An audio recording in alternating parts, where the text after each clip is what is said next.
Oi pessoal, professor Zépica aqui, e hoje a gente vai conversar então sobre procedimentos de previsão da demanda, tá?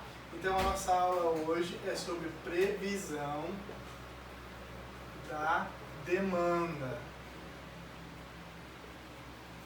Como é que a gente faz então esses cálculos, ou como é que a gente faz a previsão da demanda, né? Que tipo de procedimentos ou técnicas a gente tem para poder escolher o que a gente vai comprar, né? Ou a gente vai buscar de suprimentos para o próximo período, para o próximo ano, né?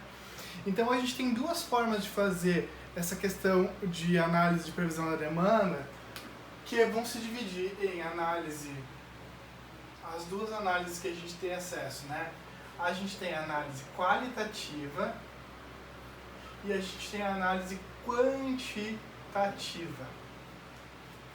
A análise qualitativa por quê? Porque qualitativo tem um sentido de qualidade da informação.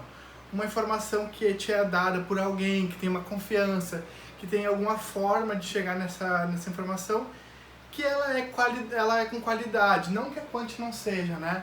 Mas ela é com qualidade no sentido de subjetividade, tá? Então quando a gente fala de análise qualitativa, a gente está falando de uma análise subjetiva. Quando a gente fala de análise quantitativa, não que não seja com qualidade essa informação, né? Mas uma análise quantitativa tem um aspecto objetivo, numérico, de cálculo, tá? Então aqui uma análise quantitativa a gente vai chamar de análise objetiva, baseada em cálculos e procedimentos numéricos. Para a análise qualitativa, a gente vai ter algumas formas de pensar isso, que é a forma de intuição, também chamada de convictura, tá? A forma de experiência, tá? A forma de persistência, a forma de ciclos e a forma de trajetória.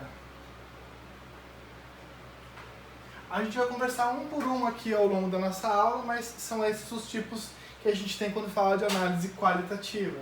E quando a gente fala de análise quantitativa, a gente vai falar da análise baseada no último período,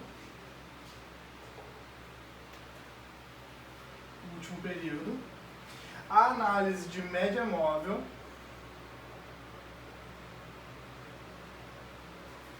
a análise de média móvel, mas agora ponderada,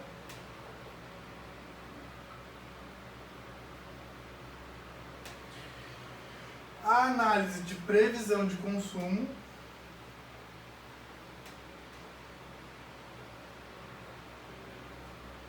e a análise de mínimos quadrados.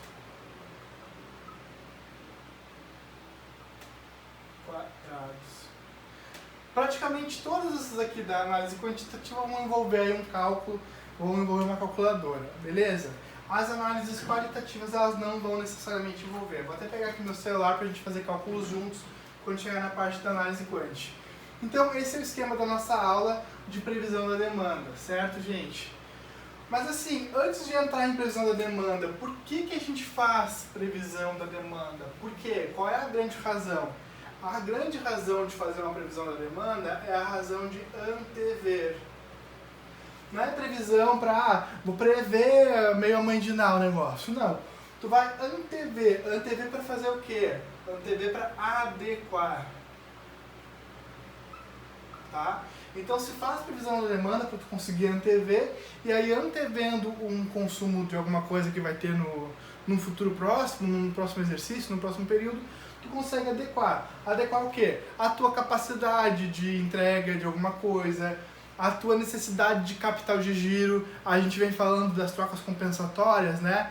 Então, ou eu tenho estoque e isso vai envolver capital de giro, ou eu vou comprar isso através de um operador logístico para fazer uma troca mais rápida, que não vai ter tanta necessidade de capital de giro. Fazer uma adequação o quê? Ora, da própria quantidade de estoque, né? O quanto de estoque eu vou ter, se eu vou ter uma demanda pelos produtos assim ou assado, que tipo de quantidade eu vou ter necessária de estoque para poder produzir. Ou a questão de volume de mão de obra, né? Quantas pessoas eu vou ter que ter para trabalhar com isso. Uma outra questão de frota, né? Então, quanto eu vou ter que ter de frota para poder trazer o suprimento para mim, ou até mesmo depois, quando for falar de distribuição, né? Quanto que eu vou ter que ter de frota para distribuir esse produto acabado. Então, antever para adequar. Para que a gente antever? Para que a gente vai perceber isso antes? Para fazer a adequação de capacidade, de necessidade de capital de giro, de estoque, de necessidade de mão de obra e também de frota, beleza? Então, deixa eu avançar, deixa eu apagar aqui para a gente começar a falar das análises qualitativas, tá?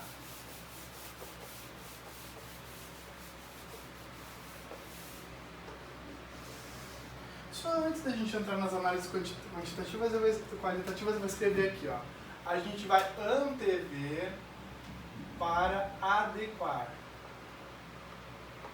Só para ficar aqui no slide, né, como não tem slide aula, no quadro. Então, para, primeiro, dimensionar a capacidade. Segundo, para calcular a necessidade de capital de giro. Terceiro, para adequar o estoque.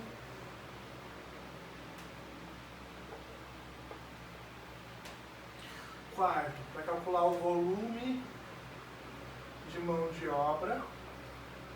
E quinto, para calcular as adequações necessárias na minha frota. Então, a gente antevê para adequar. Beleza? Feito. Então, vamos avançar aqui. Agora sim, vamos entrar na questão qualitativa, gente. Do nosso formato aqui de análise de previsão da demanda. Então, vamos começar com a análise qualitativa. E começamos pela análise que a gente chama de conjectura, ou também chamada de intuição, tá? A análise de conjectura, a análise de intuição não é mais do que o próprio nome está dizendo, é uma conjectura. Então, a análise de conjectura, a análise de intuição, a gente pode trocar por um nome básico chamado de achismo. É aquela análise baseada aí nos grandes achólogos, né? Achólogos, eu acho que a gente vai ter uma demanda assim ou assim assado. Ou, eu acho que eu tenho um pressentimento de que a gente vai vender mais, ou que a gente vai vender menos, a gente precisa de mais, ou a gente precisa de menos. É quando o teu chefe vai lá e chega e diz pra ti, eu acho que isso. E aí ele toma essa decisão na mente dele, na cabeça dele, vida que segue. Então, a conjectura é a intuição. É uma análise qualitativa? É, mas é uma análise que vai ter pouca precisão aí científica e que vai ter uma grande responsabilidade de quem tomar essa decisão, porque, né, se achar errado, compra errado e aí a bagunça tá feita, né, gente? Mas tá aí a análise de conjectura ou intuição, beleza? Uma segunda análise que a gente vai falar, uma segunda análise qualitativa que a gente vai falar é a análise baseada em experiência. E aí, a análise baseada em experiência, ela já tem um quê diferente, tá? A análise de experiência vai ser um achismo, né? Eu continuo achando, mas eu acho tendo jornada. O que eu quero dizer com esse jornada? Eu tenho experiência, tá? Eu tenho, então, um know-how. Know-how é saber fazer, tá? Então, eu sei fazer isso, eu trabalho com essa logística há muito tempo, eu trabalho com isso há 20 anos, eu sei que vai ter um consumo maior mês que vem e a gente pode comprar uma quantidade maior de unidades para o mês que vem. Então, eu acho isso baseado no quê? Na minha jornada laboral, no meu período de trabalho. Essa jornada, ela te dá aí uma credibilidade maior, né? Do que o achismo. Não é alguém dizendo, eu acho tal coisa. Não, eu acho por quê? Porque eu vejo isso acontecer todo ano, porque eu percebo dessa forma, porque tá vindo mais pessoas para a cidade, vai ter mais consumo disso ou daquilo, enfim. Então é um achismo com jornada, tem a ver com o know-how. Então essa é a análise qualitativa de experiência, tá?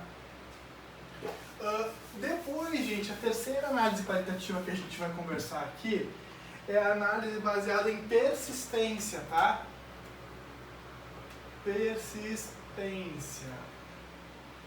Então, a análise baseada em persistência é o seguinte, sempre ocorre, né, aquilo naquele período. Persiste ocorrendo aquilo naquele período, naquele dia da semana, naquele mês, enfim. Aquilo sempre acontece daquela forma. Então, se sempre ocorre, sempre ocorreu, tá? Sempre vem ocorrendo, então vai ocorrer novamente.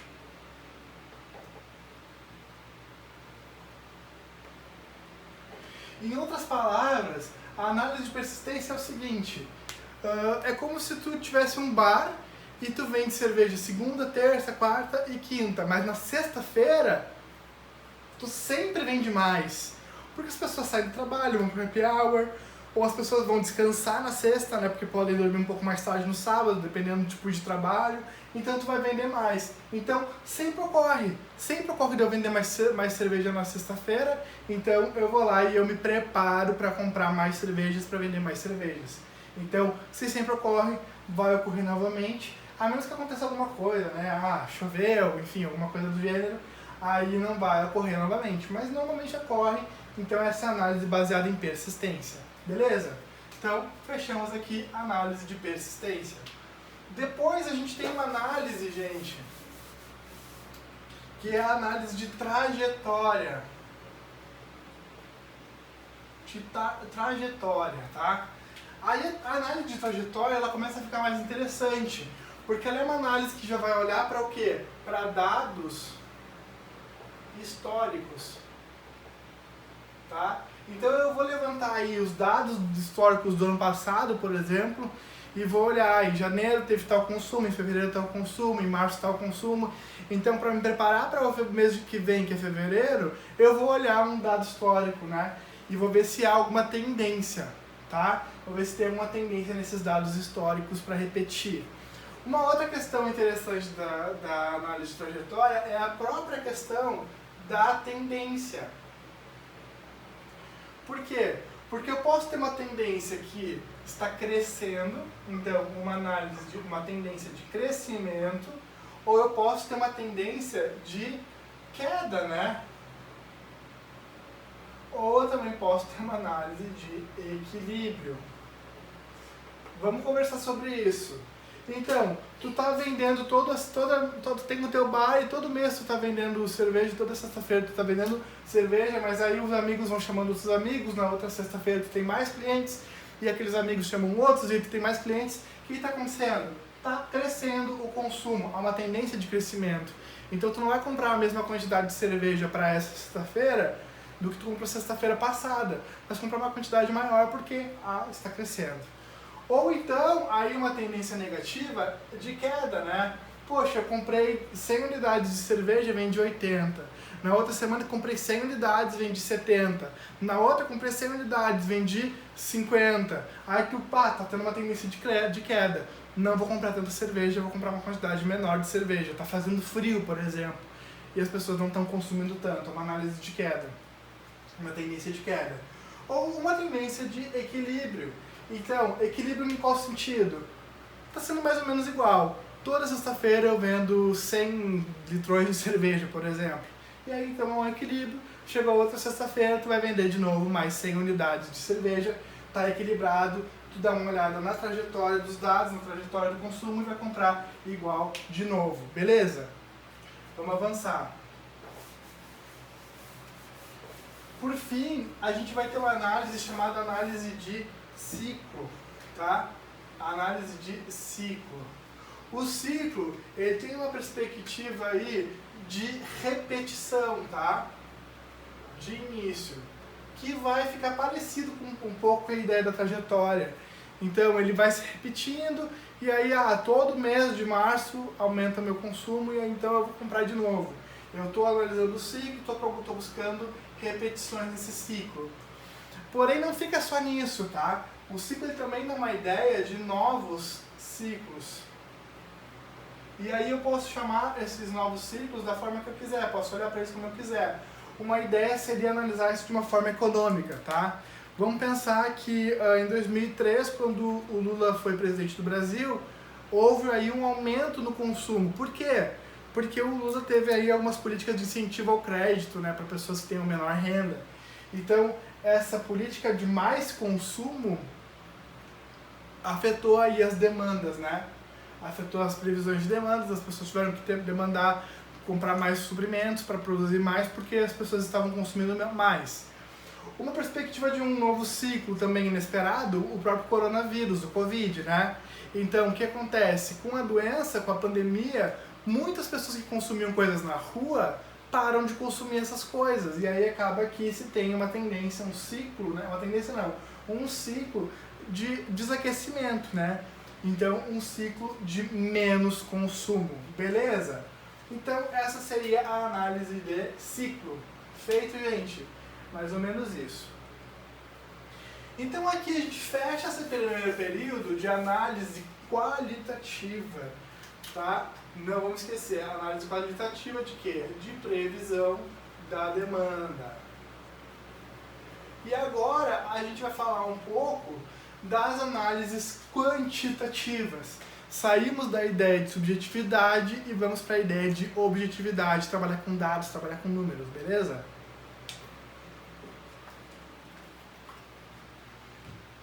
Então, gente, deixa eu apagar aqui.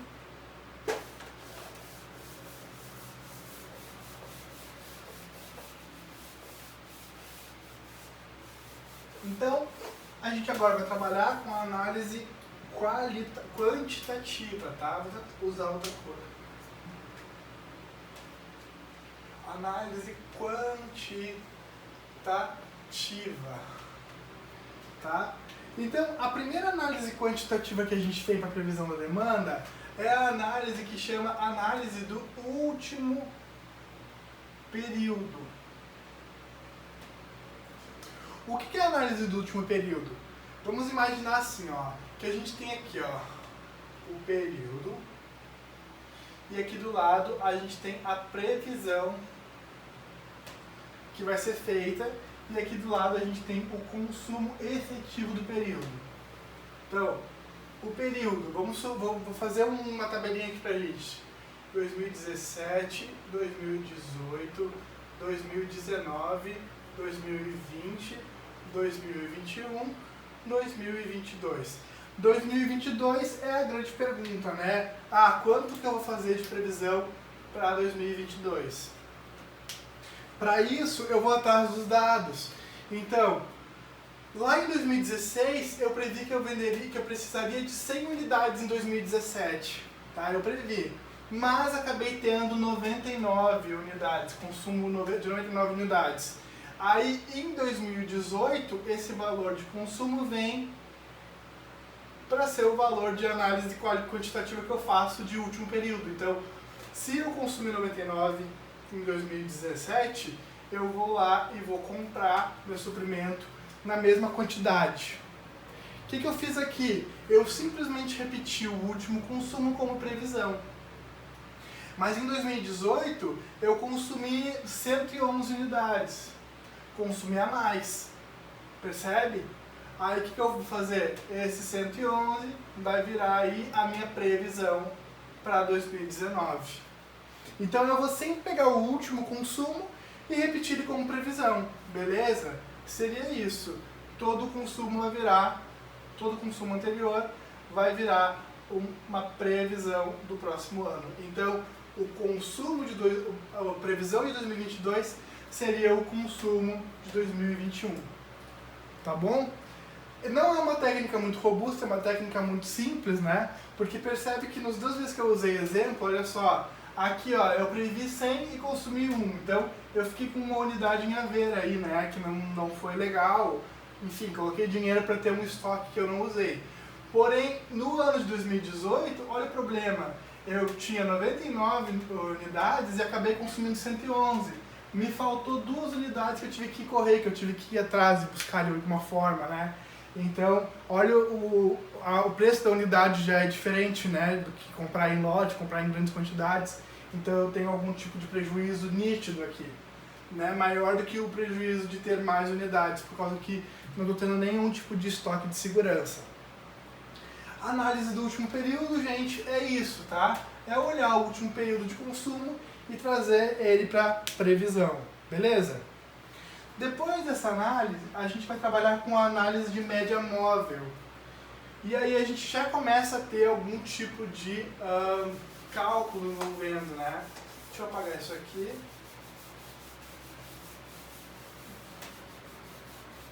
Análise de média móvel. Vou repetir a tabelinha, a gente vai usar essa mesma tabelinha. Então, período. Tá, e vamos trabalhar com a ideia de consumo. Sempre com a mesma aí, pra gente não se perder em dados. 2017, 18, ficando pequeno isso, né?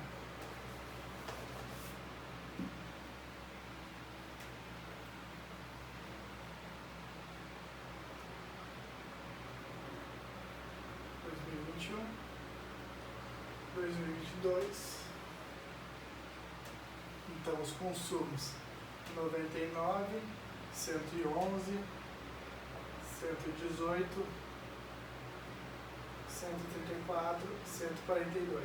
Se alguém está me acompanhando no caderno aí, pode anotar essa tabela em algum lugar que a gente vai usar ela sempre, tá? A mesma tabelinha. Então esse aqui é a minha tabela de período de consumo que a gente criou aí para poder explicar os conteúdos. Gente, aí quando a gente fala então de... Deixa eu apagar aqui, né? Já não é de último período, a gente está falando de média móvel.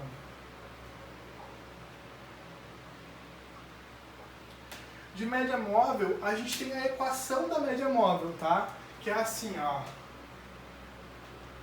C1 mais C2 mais C3, Cn, isso tudo dividido por N. Basicamente, eu vou pegar o primeiro consumo, o segundo consumo, o terceiro consumo e dividir pela quantidade de consumos que eu somei, tá bom? Então, olha só, no nosso exemplo aqui, eu sempre aconselho fazer isso com base nos últimos 3 períodos, tá? Sempre aconselho fazer isso com base nos últimos 3 períodos. Eu acho que é mais simples fazer dessa forma, mas a gente tem como usar essa técnica de outras formas, tá? A gente pode fazer para mais períodos, ou a gente pode fazer de 3 em 3 e depois fazer uma nova média móvel para os 3 períodos. Então, vou mostrar todos esses tipos aí para a gente poder ir discutindo. Quando a gente fala aqui, ó, dos últimos 3 períodos, tá? Então, vou fazer 118 mais 134 mais 142 divididos por 3, tá? Então, 118 mais 134 mais 142, 118 mais 134 mais 142 dividido por 3 vai dar 131,33. Seria, pelo método da média móvel n igual a 3, seriam 131,33 unidades. Nunca esquecendo que a gente não compra unidades quebradas, tá? A gente normalmente compra unidades inteiras, então a gente arredonda para cima. Ficariam 132 unidades. Previsão de consumo. Mas ela poderia muito bem ser chamada de consumo peso atribuído também, que dá no mesmo, é o mesmo formato. Tá? A equação dela é assim, ó. O consumo somatório de N com I igual a 1, CT menos I vezes PT menos I. Essa é a equação. Mas também é uma técnica extremamente fácil de aplicação, tá? Não precisa ter estresse. Esse CT menos I vai ser o consumo efetivo do período e esse PT menos I vai ser o período que tu, enquanto gestor, enquanto decisor, vai atribuir ao consumo. Então, como é que trabalharíamos nesse caso? A gente vai seguir buscando a previsão para 2022.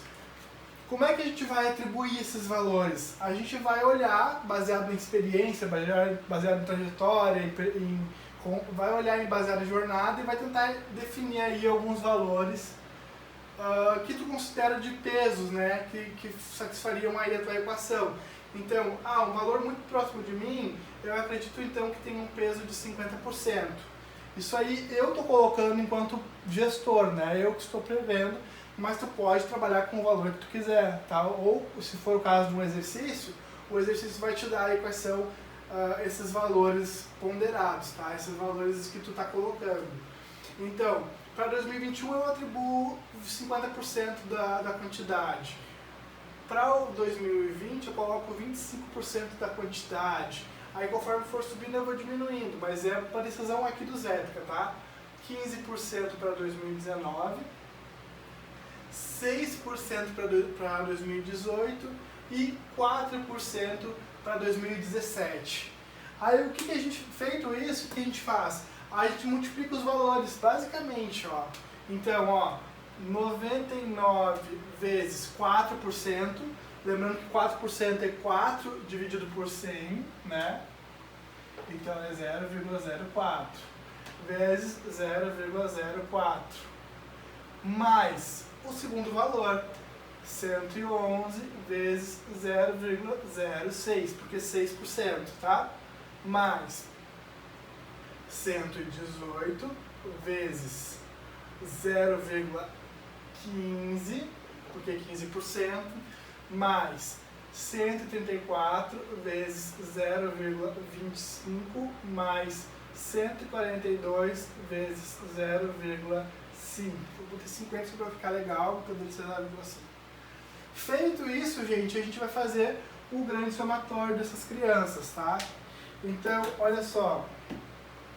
Aqui eu tenho os valores, mas dá para usar aí e fazer com calma, tá? 99 vezes 0,04 vai dar 3,96. O 111 vezes 0,06 vai dar 6,66. 118 vezes 0,15 vai dar 17,7. 134 vezes 0,25 vai dar 71. 142, desculpa, gente. 134 vezes 0,25 vai dar 33,5. 142 vezes 0,5, daí sim vai dar 71. Aí a gente faz a soma.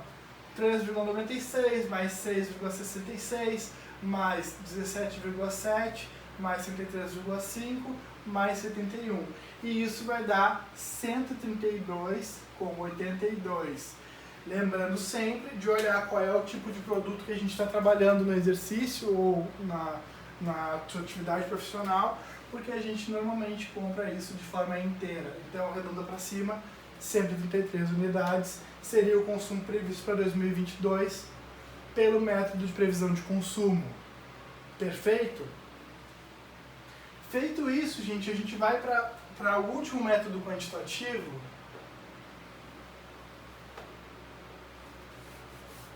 que é o método de mínimos quadrados. Aí é um método mais robusto, tá? É um método que tem um pouco mais de cálculo. Então, quantitativo, método dos mínimos quadrados. Aí a gente vai trabalhar com equações da reta, tá? Então eu vou anotar aqui a equação e a gente vai abrindo elas ao longo da aula. Então, y vai ser a mais bx, somatório de y vai ser n vezes a mais b, vezes o somatório de x vezes b, e o somatório de x e y vai ser igual a vezes o somatório Meu Deus, peraí. A vezes o somatório de x, tá?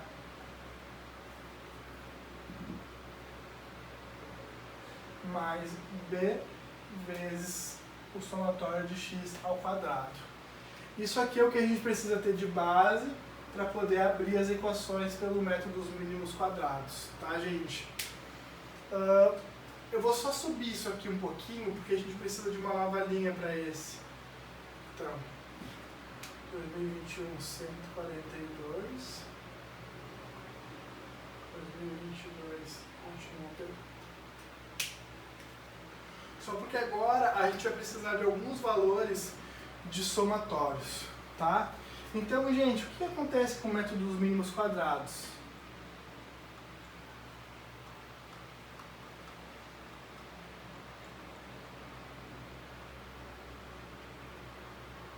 A gente vai trabalhar com os somatórios, tá? Os somatórios desses valores. Então, vamos lá. A gente vai ter aqui, ó, primeiramente, o somatório de todos esses consumos. Então a gente tem 99 mais 111 mais 118 mais 134 mais 142, que vai dar 604. Esse é o somatório de consumo, tá? Depois a gente vai criar aí uma questão baseada em período, tá? E aí a gente vai chamar de 0, 1, 2, 3, 4. Aqui não, né? Porque aqui é o que a gente está procurando. Tá?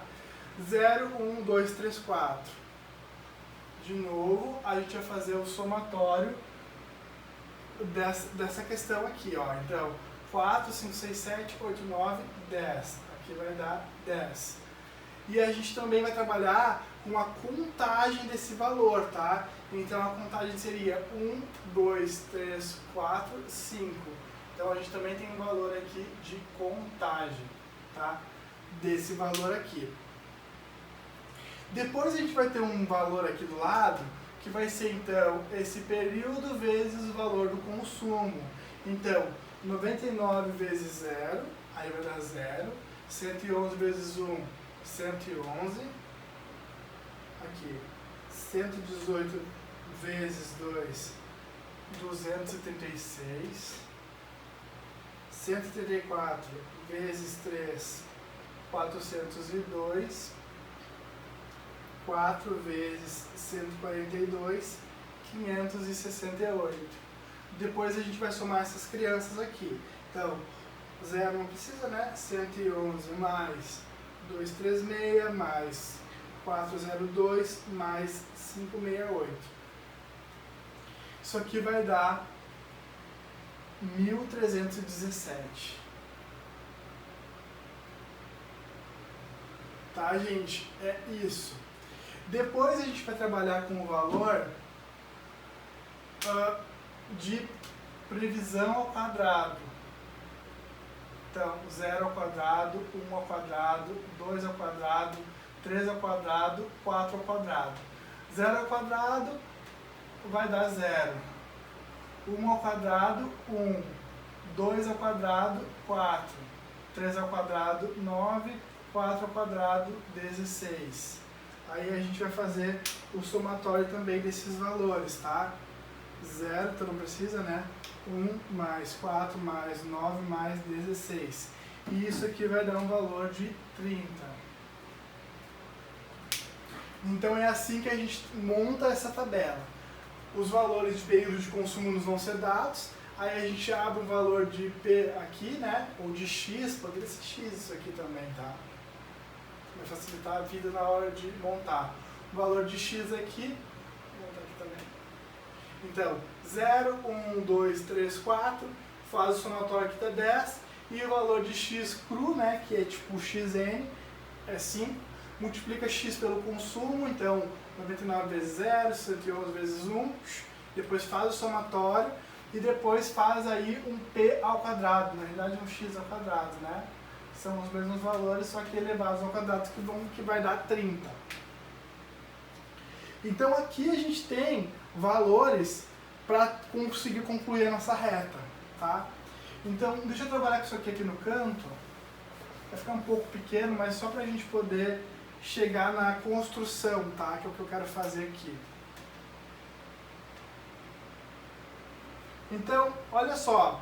A gente teve lá aquela primeira equação que a gente montou, que era de y igual a mais bx. Perfeito? A gente vai voltar nessa equação, só que a gente vai trocar esses valores agora pelos valores que a gente tem já montados no quadro.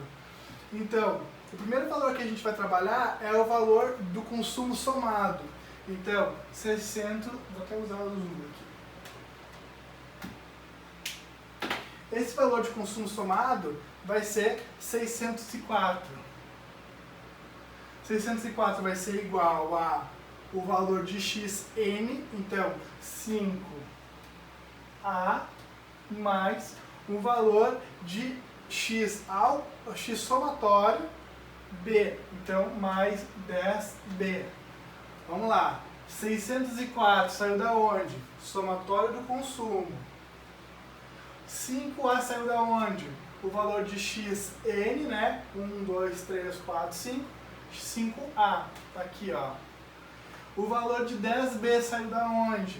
O valor de somatório de x. Então, 0 mais 1 mais 2 mais 3 mais 4, 10. Tá aqui, 10b.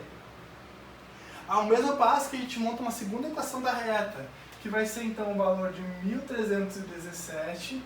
Da onde saiu esse valor? O somatório, tá? Aqui, ó. Quando eu somo o meu x pelo consumo, 1317, igual ao quê? Ao valor de 10a. Da onde sai esse a nessa equação? Sai do mesmo lugar que é o x ao quadrado, tá? Então, 10a mais 30b. Da onde sai esse 30? Sai daqui, ó, do somatório do x ao quadrado, tá? Então, tendo esses dois valores, daí a gente começa a conseguir articular. Só um instante. Tava só querendo confirmar se ia gravando. Então, assim, ó, tendo essas duas, a gente consegue continuar o nosso exercício. Então, vou apagar isso aqui tudo, ó. Se alguém quiser ir printa, tal, alguma coisa, vou apagar para a gente poder dar sequência.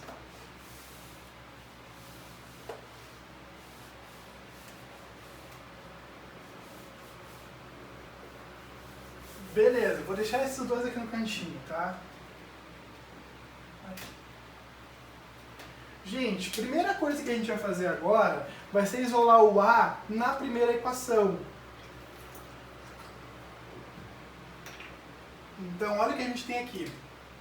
604 igual a 5A mais 10B. O que eu quero? Eu quero isolar esse A. Então, eu vou fazer as continhas, tá? Bem simples. 604, passo esse aqui para lá, né? Menos 10B igual a 5A.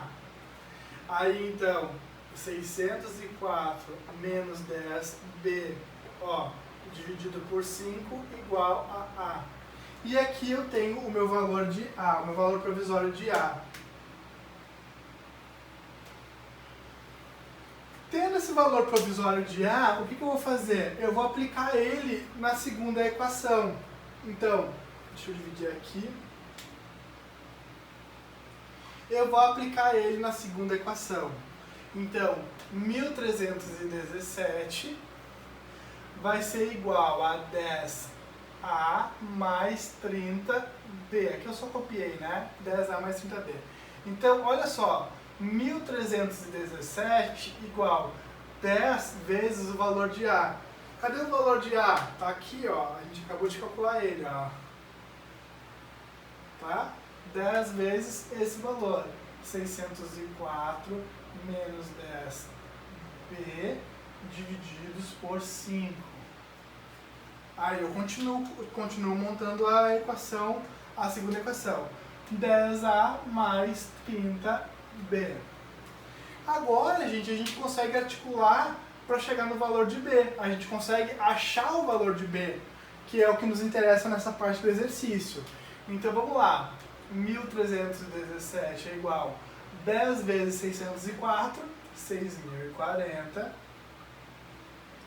menos 10 vezes 10, então, menos 100B, todos esses aqui divididos por 5, mais 30B, beleza? Agora, a gente precisa fazer o somatório dessa parte aqui do exercício, ó, desse lado de cá da equação. Vou apagar essa parte aqui, para a gente fazer aqui. O que é importante agora? Que a gente vai ter que trabalhar com uma questão de MMC, né? Porque os valores são diferentes, nesse caso, desse exercício. Então, MMC entre 5 e 1, 5 divide por 5, que dá 1, 1 divide por 1, que dá 1 e fecha 1. 5 vezes 1, 5. MMC de 5 e 1 é 5. Então, nesse caso, todo mundo aqui vai ser 5 quando eu transformar a equação. Então, 1.317 igual 6.040, desculpa, primeiro a gente vai montar a parte de baixo, né? Então, 5, saiu daqui esse 5, ó. 5 dividido por 5, 1. 1 vezes 6.040, 6.040. 5 dividido por 5, 5 vezes menos 100B, menos 100B. Agora aqui sim, ó. 5 dividido por 1, 5 vezes 30B mais 150B.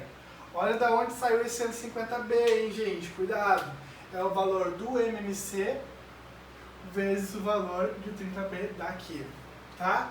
Feito isso, daí a gente pode começar a fazer os cálculos, né? Sem grande estresse. Então, 1.317 é igual a 6.040 dividido por 5, e aí a gente pode trabalhar com menos 100B mais 150B numa única coisa, né? Então, 1.317 é igual a 6.040 dividido por 5. Vamos fazer na calculadora. 6.040 dividido por 5. 1.208. Menos 100B mais 150B, olha, vai ficar 50B positivo, beleza? 50B dividido por 5. Vou apagar aqui para a gente continuar.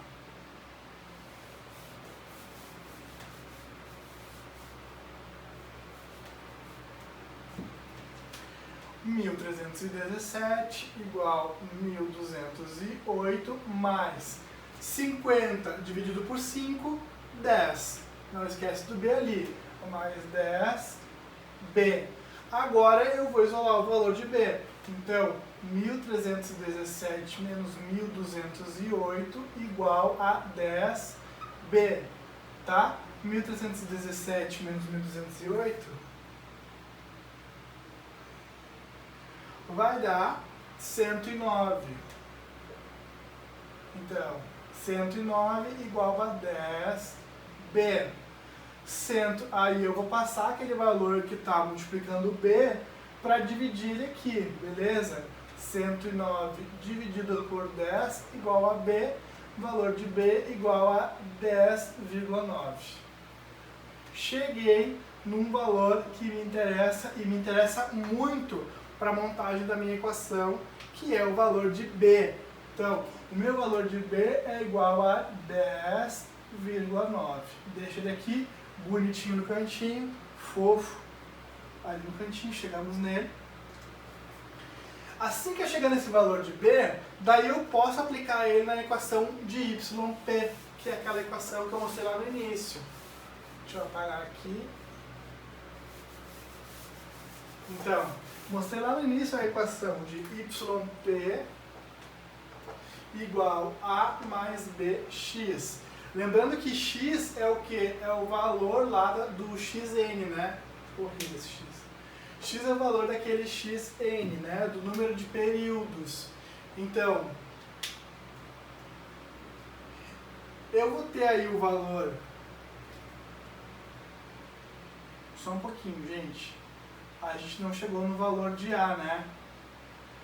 Falta chegar no valor de A. Antes disso aqui tem que chegar no valor de A, a gente não chegou. Tendo o valor de 10,A, que é B, a gente consegue aplicar ela em qualquer uma das duas equações. Então eu vou vir aqui, ó, 604 igual 5A mais 10, o valor de B. 10,9. Aí agora sim. Então, 604 é igual a 5A mais 109. 600, aí eu posso já fazer passar para cá, né, esse 109.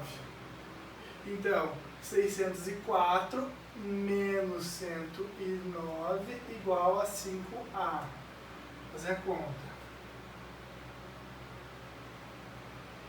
604 menos 109, 495 igual a 5A. Aí eu divido esse 5, né? 495 dividido por 5 igual a 495 dividido por 5, 99. A igual a 99. Agora sim, agora eu tenho os dois valores. Tá? Cheguei no valor de B, cheguei no valor de A. A igual a 99. Agora eu posso voltar lá na equação, estava apressado, né? Agora a gente pode voltar na equação de YP. Então, a equação de YP, que nem eu tinha mostrado lá no início, YP vai ser igual a mais BX. Lembrando que esse x é aquele xn, né, do número de períodos. Então, 0, 1, 2, 3, 4, vamos contar 1, 2, 3, 5. Então, esse valor de x, a gente tem ele lá do início, que é o mesmo valor que a gente já usou, é 5. O valor de b, a gente também tem, é 10,9. Né? O valor de a, a gente também já achou, 99. Então, basicamente, YP é 99 mais 109, desculpa, 10,9 vezes 5. Aí a gente faz as contas, né? Então, 109, ai meu Deus, 10,9 vezes 5, que vai dar 54,5. YP, então, 99 mais 54,5. YP, no fim das contas, é 153,5. Esse é o meu valor de YP, tá? 153,5, lembrando sempre que tem que olhar a quantidade de unidades, o que eu estou trabalhando, aí fica, então, 154 unidades nesse caso. Ufa, gente! Essa é a forma do método de mínimos quadrados, tá bom? Vou apagar aqui para a gente fazer uma consideração. Então, ó, vou até circular aqui, ó, o resultado final seria esse, tá bom? Agora sim, vou apagar aqui para a gente poder fazer uma consideração final, tá? Para a gente poder conversar rapidinho aqui. Então, olha só. Os valores de método de previsão de demanda, eles são extremamente importantes, mas eles têm uma palavra muito importante já no seu próprio nome, que é a palavra de previsão. Então, previsão, ela pode dar certo ou ela pode não dar certo. O que pode fazer a previsão não dar certo? A dinamicidade do ambiente. Então, a dinamicidade do ambiente pode fazer a previsão não dar certo. Uma outra questão, as mudanças constantes do ambiente, né? Então, olha só, quando eu falo de dinamicidade, o ambiente é dinâmico, né? Uma coisa muda, uma coisa aparece, uma coisa acontece, Por exemplo, a pandemia do Covid, uma questão de dinamicidade do ambiente, o ambiente é dinâmico, alguma coisa mudou, alterou toda a regra do jogo. E aí, toda a previsão que se fez, vamos supor, de 19 para 2020, em muitos estabelecimentos pode ser que não tenha dado certo. Então, a questão de dinamicidade. Outra questão, a questão de mudanças constantes. Então, a própria tecnologia da informação está aí para mostrar para a gente que muda constantemente e novas formas de chegar em previsão de estoques também vão aparecendo, novos tipos de estoques, novos tipos de produtos, outras coisas, outros produtos concorrendo, tudo isso aí vai mudar. Então, o que eu quero dizer disso? Eu quero falar que o formato de decisão, ele precisa ser híbrido. O que eu quero dizer com o formato de decisão híbrido? Eu quero dizer que a gente não pode cair lá naquela armadilha de tomar uma decisão no achismo. Como é muito constante a mudança, eu vou tomar a decisão na minha cabeça. Não é assim. Vai trabalhar com método de cálculo, né, de previsão de estoques, de previsão de demanda, né? Vai calcular com esse método, vai trabalhar com esse método o mais robusto que tu puder trabalhar, para tu poder ter dados mais acurados, mas a decisão, ela não é simplesmente o cálculo, né? A decisão, ela não é simplesmente aquele valor. Aquilo ali te auxilia na tomada de decisão, né? Então, o método híbrido de tomada de decisão é esse, é olhar os dados, perceber os dados, ver o que eles estão dizendo, mas ter um decisor que vai ficar focado, né, nas mudanças do ambiente, na dinamicidade do ambiente. Então, o decisor toma a decisão baseado nas informações. Certo, gente? Então, isso aí é a nossa aula de previsão da demanda. Tendo alguma dúvida, tendo algum problema, pode falar comigo, pode mandar a dúvida para mim por e-mail. Beleza? Valeu, gente. Um abraço para todo mundo aí.